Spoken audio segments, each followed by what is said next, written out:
It was just incredible. Join us for a moment of silence to pray, to simply hope for the best, to send your best wishes. That night, as Lois and I prayed, my prayer took on a completely different view from what it had previously been. It was one of the purest forms of communication between Lois and I. It was one of the most comforting feelings that we had ever felt. I truly felt like, you know, the Lord was there, that He was watching over us, and that somehow we were going to make it through.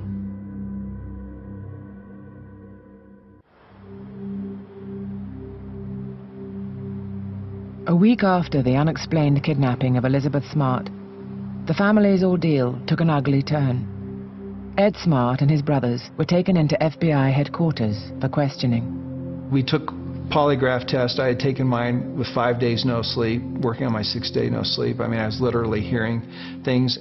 Some of the questions, I mean, they're hard to answer in that situation. Have you ever hurt anyone? You know, I don't, you know. Yeah, I'm sure I have. Have you, you know, are you honest? Do you lie to your wife?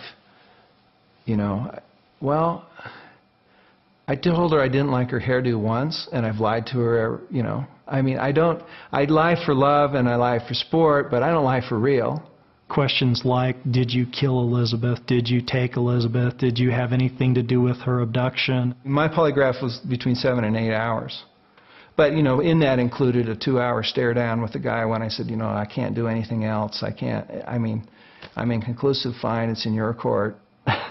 I'm under the microscope as someone who could have taken her, and I didn't take her. I know I didn't take her. I just kept staring him in the eye, giving him eye contact and thinking to myself, whatever Elizabeth's going through, I can do this. You know, I didn't care at that point. I just felt like, do whatever you want with me. I want to find Elizabeth, and it doesn't matter. They know they didn't do it. We're not 100% of anything at that point. You can't go up and say, well, I know you didn't do it, but come on, let's do the interview. You know, don't let this hurt your feelings. I mean, we kind of have to play the role. If we're going to interview them, we have to, you know, put them on the spot and kind of put some pressure on, or we might as well not bother with the interviews. The police initially floated a theory that perhaps they had some financial problems, and this was a way to produce a ransom note and maybe alleviate those financial problems. It's interesting how one problem or one tragedy all of a sudden just escalates, and this family that's already been hit once is now being hit again in national headlines that by innuendo say, hey, it's the family. At that point, once they're starting leaking these things out, they had never talked to my wife. They'd never checked on my alibi. They had never done any, I mean, the Keystone cops could have figured out this. You know, I mean, it just, so it was really a little bit irresponsible wherever those leaks came from. In a feeding frenzy, when there's no information out there, and you have everybody, and you know how this works in the press, they see one little thing, and it's like in a hen house with a chicken that gets a spot of blood on its head, all the other chickens go peck it to death. And that's what the press does. Yeah, I was under suspicion, but I didn't care if I was under suspicion. The only reason why I would care about me being under suspicion was if it's taking away from finding who the real person is. As the media continued to question the credibility of the Smarts, the FBI were honing in on another suspect. Behavioral analysis gave me an assessment of what they thought the behavior of the abductor may be. This was a sex crime. That they certainly could have burglary in their criminal history or something like that. There was a list, what we call the contractor list, a list of people who had worked at the house, helping fix it up. On this list was Richard Reese. Reese was, you know, he's just very, very sociable. He was very friendly.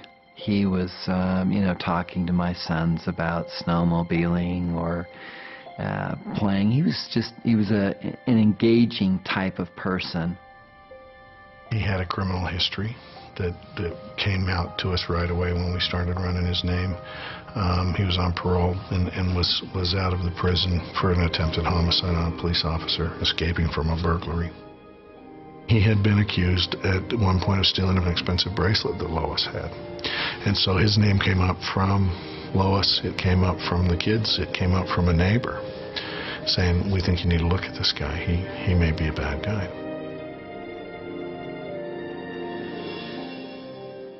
I didn't have the slightest clue that he had any record, that he was any kind of a threat. Richard Reese was a burglar who liked to go into people's homes and steal things, and sometimes when the people were in them. And when they investigated his trailer where he was living, they found items that he had stolen from Ed and Lois Smart. The theory with Richard Reese was that he was burglarizing the house. She woke up and recognized him. He knew that if he went back to prison, he probably wasn't getting out, and that he had taken her away as a witness. This evidence was horrendous. I mean, this was Richard's mode of breaking into a house at night, apparently not afraid of being caught or getting a thrill, because he was willing to do this in the middle of the night. And he had gotten away with it, I guess. I don't know how many times I don't know how many times he did it. But that just absolutely crushed us. Do you know why you're here? Yeah. Tell me why you're here. Yeah, because of Elizabeth. Right. When was the last time you were in that fucking house? In April, when I picked up the title. Tell me what you know about the kidnapping. I don't. Oh, shit. You couldn't live in this valley for the last 2.5 weeks and not know something about the kidnapping. I'm not playing games. I'm not saying tell me why you did the kidnapping. I'm saying tell me what you know about it, what you've heard on the news, what you've seen in the press. Somebody broke into Smart's house. Okay. Took Elizabeth. Okay. Now I'm the #1 suspect. A new face, some possible new evidence, and a set of intriguing new questions in the disappearance of Elizabeth Smart. A man with a long history of criminal behavior leaps to the top of the list of suspicious people in the Smart case. Let's take a closer look at Richard Reese and why police find him interesting. Reese was familiar with the Smart home. Richard's face was on TV, and Mary Catherine saw it. And she said, what's Richard's face doing on there? It wasn't him. And, you know, of course, we, passed all of this information on. You've got to realize, too, that it was very dark in that room.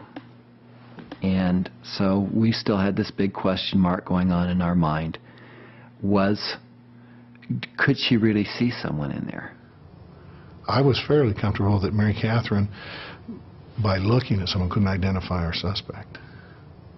That she didn't have that in her memory. She didn't see this person's face. Oh, you want to hear some fucking shit? Want me to make up some bullshit? No, I don't want you to make up bullshit. Well, then fucking believe me, John, God damn it. Well, there's too many things that don't. Well, I don't get what... Find out who in the fuck did this shit. Well, that's what I'm working on. You've got 5 or 6 guys working on it. I've got 80 fucking guys. Well, why ain't you fucking coming up with something, God damn it? I'm sitting in this room talking. Fuck, I've taken lie detectors, I've given blood, I've fucking done every fucking thing you guys have asked me. But you didn't pass. So far, police say they have no forensic evidence to tie Reese directly to the crime. But there is a growing mound of circumstantial evidence, all of it leading police to continue their focus on the former Smart handyman. 8 weeks after Elizabeth was taken, there was another break-in attempt at her cousin's house. We were awakened by a loud bang on July 24th at 2:30 in the morning. I heard a loud crash. I knew right where it was. It was in my daughter's room. We met each other in the hallway. She said, "Dad, somebody's trying to come into my room." Then she saw a sharp object coming in and out. I said, we better call the police, and so we dialed 911. It's too coincidental not to be connected because of the screen cut the same way, the two chairs placed back to back the same way. It's got to be connected somehow. Okay, cut screen. A cut screen by itself on a summertime burglary is not a big deal. You know, a lot of burglaries in the summer, open window, cut a screen. It's an easy way to make an entry. So that by itself was not that terribly unique. The chair underneath the window now is a match, but the window at the Smart's home is like almost 6 feet off the ground. Well, the window is only 4 feet off the ground at the Wright's home. So they don't need the chair to go through the window. And so we just assume, okay, well, it's, you know, we have a bunch of kids out doing pranks in the neighborhood. They put the chair there to do a copycat. That's a likely scenario. This is the work of no kid. No kid would be brave enough to put two chairs up, slit with a knife, and try to break in and then run out. But I'll tell you what, it rang true to us. I mean, every one of the cousins was sleeping with each other or their parents, or David put in an alarm system that weekend. I mean, it scared the hell out of everybody. There was nothing conclusive that said it was related, nor anything conclusive that said that it wasn't. By this time, we had pretty much been told that, you know, they were reasonably certain it was Richard Reese and everything. Well, you know, Richard Reese wasn't on McFennerty's top 5 list of potential suspects. I was now getting very adamant about investigating other people because Reese was in prison. He had a pretty good alibi. We know he didn't try and break into the Wright's residence. I mean, that should have been it. With Elizabeth's fate still unknown, the police were wanting answers and increased their pressure on Richard Reese. And you know that I think you're involved in this. I want to hear if you were in there and you were doing this and she woke up, what would you do? And you're telling me I wouldn't be scared? I'm not going to sit here and fucking tell you, pal. Sit down, sit down. No. It's never going to stop. It's never going to end. It's just going to go on. Fuck, I'm at a fucking loss, dude. Put yourself in my motherfucking shoes. Shit. I didn't fuck around with no fucking girl. But damn. No, I didn't. Fuck, no. You didn't do any burgers? No. God damn it, no. Then on August the 3rd, the investigation suffered an unexpected blow.